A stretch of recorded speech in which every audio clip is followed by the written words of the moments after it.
દુબઈમાં બેઠેલા પાકિસ્તાની ડોન શહજાદ ભટ્ટીએ કોલકાતાના ભાજપના નેતા અને એક્ટર મિથુન ચક્રવર્તીને ધમકી આપી છે. મિથુન ચક્રવર્તીએ એક મિટિંગમાં આપેલા નિવેદન પર શહજાદે કહ્યું હતું કે મિથુને માફી માંગવી જોઈએ, નહીં તો તેની આ બકવાસ પર માટે પસ્તાવો કરવો પડી શકે છે. તો ભટ્ટી લોરેન્સ બિશ્નોઈની નજીક છે. તેને પાકિસ્તાની ડોન ફારૂક ખોખારનો જમણો હાથ માનવામાં આવે છે. તો ભટ્ટીએ 2 વિડીયો બહાર પાડ્યા છે, જેમાં પહેલા વિડીયોમાં તે પોતે મિથુનને ધમકી આપી રહ્યો છે, જ્યારે બીજા વિડીયોમાં મિથુનનું નિવેદન ચાલી રહ્યું છે અને પાછળથી સંવાદ બોલાઈ રહ્યો છે. તો મિથુને ગત 27 ઓક્ટોબરે કોલકાતામાં અમિત શાહની હાજરીમાં એક રેલીમાં કહ્યું હતું કે એક નેતાએ અહીં 70% મુસ્લિમ અને 30% હિન્દુઓ છે હોવાનું જણાવ્યું હતું. તો હિન્દુઓને કતલ કરીને ભાગીરથીમાં ડૂબાડવામાં આવશે. તેના આ નિવેદન પર મિથુને અમે તમને કાપીને ભાગીરથીમાં ડૂબાડીશું નહીં, પણ અમે તમને તમારી જ ધરતી પર ચોક્કસ દફનાવીશું હોવાનું નિવેદન આપ્યું હતું.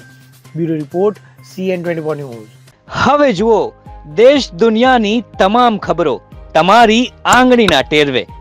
ઉઠાવો મોબાઈલ અને Google Play Store પરથી ડાઉનલોડ કરો અમારી CN24 ન્યૂઝ મોબાઈલ એપ.